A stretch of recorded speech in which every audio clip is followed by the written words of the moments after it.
Have you guys ever heard this stupid term, whataboutism? It's basically like, if you make an argument, if you say like Trump is bad, and I say, yeah, but what about Biden? What about Obama or whatever? Like they're very violent and he was less violent. Then they say, no, this is a whataboutism. It's like a whole thing. I couldn't believe it.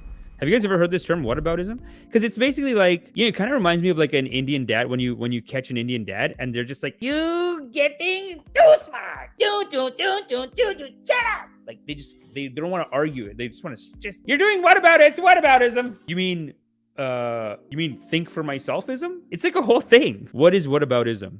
A conversational tactic in which a person responds to an argument or attack by changing the subject to focus on someone else's misconduct, implying that all criticism is invalid because no one is completely blameless. Well, yeah. Whataboutism is a common tool used in organized misinformation efforts. Oh, wow. What about whataboutism? It can be dangerous by using other very real topics to distract you from very safety measures that could save your life and protect your loved ones. Stay focused on your personal health and the safety of those around you. Rely on real. What about it? Yeah, it's basically like think for yourselfism, and it just shows you the cultural brainwash that exists in the community today. Because if one person, if everyone thinks a certain way, basically everyone's brainwashed, everyone's in a cult, everyone's in a giant grift, whether you're in a Republican grift or a Democrat grift, it's a grift on both sides, people. And as soon as you criticize the person, as soon as you give them a real criticism, they go, oh, you're doing whataboutism.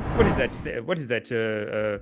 Having a better argumentism? Don't engage in having a better argumentism. That is whataboutism. James Dean, whataboutism can be used correctly, but 99% it is used to ignore other opinions. Can it be used correctly? I guess. You know where I heard it too is like people were talking about how America's a free country, and someone's like, oh, if America's a free country, how come it has like, I don't know, like some crazy amount of the world's population in jail?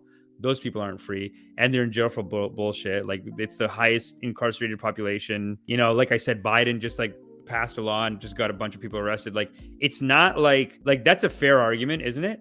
But that's even an argument where people are like, oh, that's whataboutism. Don't bring up our problem. Focus on your problem. Hey, we're talking about your problems right now. Don't bring up America's problems. That's basically what happens. Basically, don't bring up the thing that's hurting me. Just talk about yours. But let's go through a couple of comments. Justin Consciousness Gwyn. I like that name, Justin. Consciousness. Did I tell you about my meditation class? I got a meditation class every Wednesday and every morning now. But the morning one is advanced class. That's why it's 7 a.m. strong sit, but 9 p.m. is a more silly class. Tomorrow, I think it's 9 p.m. Yeah. Logically, it fails because whether or not someone else did something, your ethical responsibility is still your ethical responsibility. Yes. And of course, this is coming from someone who has consciousness. Nah, it's a logical fallacy in real argumentation. I think so. Oh, Justin says, thanks, Babaji, we'll be there. Thanks, but thank you. That's great. People live in bubbles. That is true. That is true.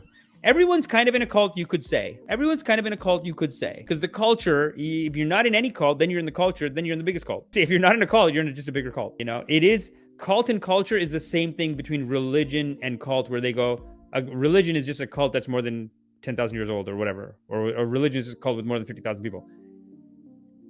It's a fair argument. I'm not going to turn around and call you a whatabout on that. That's a fair argument. But then you could also say just the culture at large, because people think like I'm not in one of those, so therefore I'm free. But are you free? And the moral of the story is you are loved because you are loved. Such is the nature of loving kindness. Okay? So now that I've done my karmas, make sure you do your karmas. Hit the like, hit the subscribe, and sign up for meditation. Ascension is upon us, foolish. Sign up for meditation immediately. Ha! Am I still here?